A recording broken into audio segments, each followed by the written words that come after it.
Okay, so crown molding might be a little bit old-fashioned, but I think that it can really take a vintage house and really just give it that extra, I don't know, fancy pop. I really like the look of it. So today I'm going to show you how I made this DIY craftsman style crown molding with 5 pieces. So yeah, let's get to work.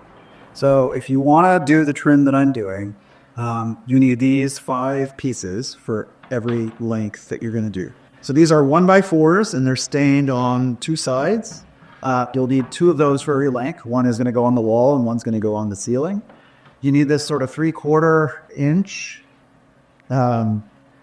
bead. You can maybe buy this, but I made it on the table saw. It's stained on 2 sides and it's going to go sort of in between these in the corner.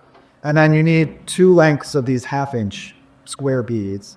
You could probably record around if you want to just buy it. Again, stained on 2 sides. And these are going to go on either side of this just to kind of fill in the gaps, right? That's always the point of these quarter rounds, is to kind of fill in any imperfections with something that's a little bit bendable.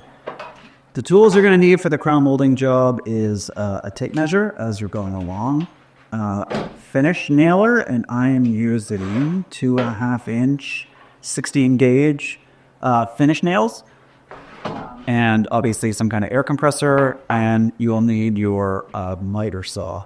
To make all of this sort of not shown in this, you'll need some kind of table saw. All right, so yeah, let's get to work and you can get a sense of what this looks like. Okay, so up by the ceiling is not the easiest angle to film, but what I usually start with is the piece on the wall. So you have to kind of make a decision. You have to kind of make a decision about which part's going to be longer, right? So by putting this one on the wall, it means that the other one's going to go against it. So it's actually going to be slightly longer sticking out on the roof than it will be sticking down the wall if you do it this way. You could do it the other way. I guess you could try to measure it so they're flush with each other, but yeah, the basic idea then, finish side, and you want to get this up into the corner.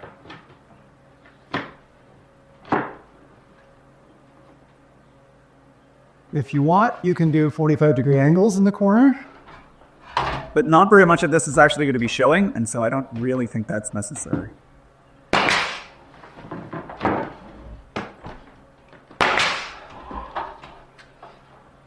And then you might be able to already see that there's a bit of a gap here just because the wall's not straight, the board's not straight. That's entirely what the bead is for, to cover up these imperfections here, and then again on the other one that's there.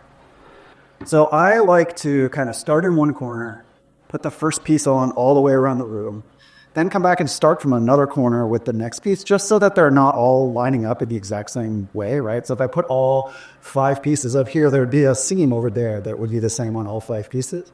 Not a big deal, but by starting in this corner, going all the way around with this piece, then starting on the next corner, going all the way around with the next piece, it just offsets the joints a little bit. So I'm gonna get this put up around the edge of the room, and then we'll keep going. All right, so next, like I said, I went around this way to put in the first piece. I'm going to go around the opposite way to put in the other piece, just so that the joints are not completely aligned. Completely lined up. Now, it's up to you. I don't personally think it's necessary to put a bevel in the corners of beads because so little of this board is going to be visible after you put in the bead.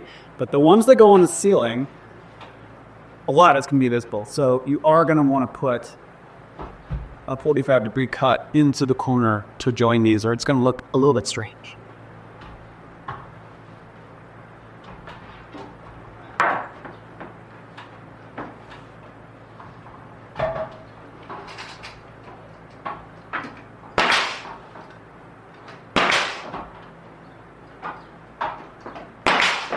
Yeah, and like I said, the way I do this, part of the one on the wall gets covered by the one on the roof. So these are actually a little bit asymmetrical, but I kind of like accentuating the roof line or the ceiling line more than the wall line.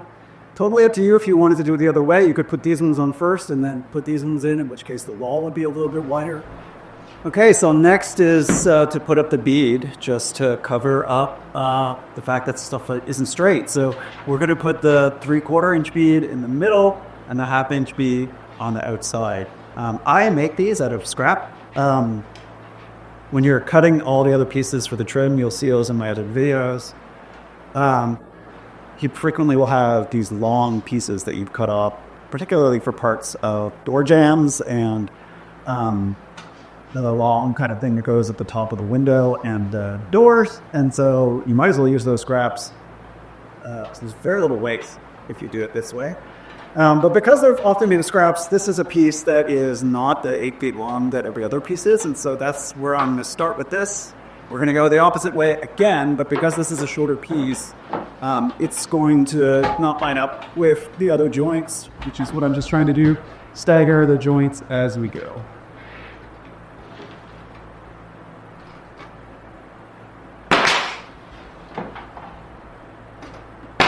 And the nice thing about this bead is it's so much more flexible than some of the other pieces. And so you can cover up all the parts that aren't straight. So around the room and put in the 3/4 inch bead and the 1/2 inch bead. I think actually I'm going to do them all at the same time. So now that I've got the main pieces up, I can work away putting up different beads.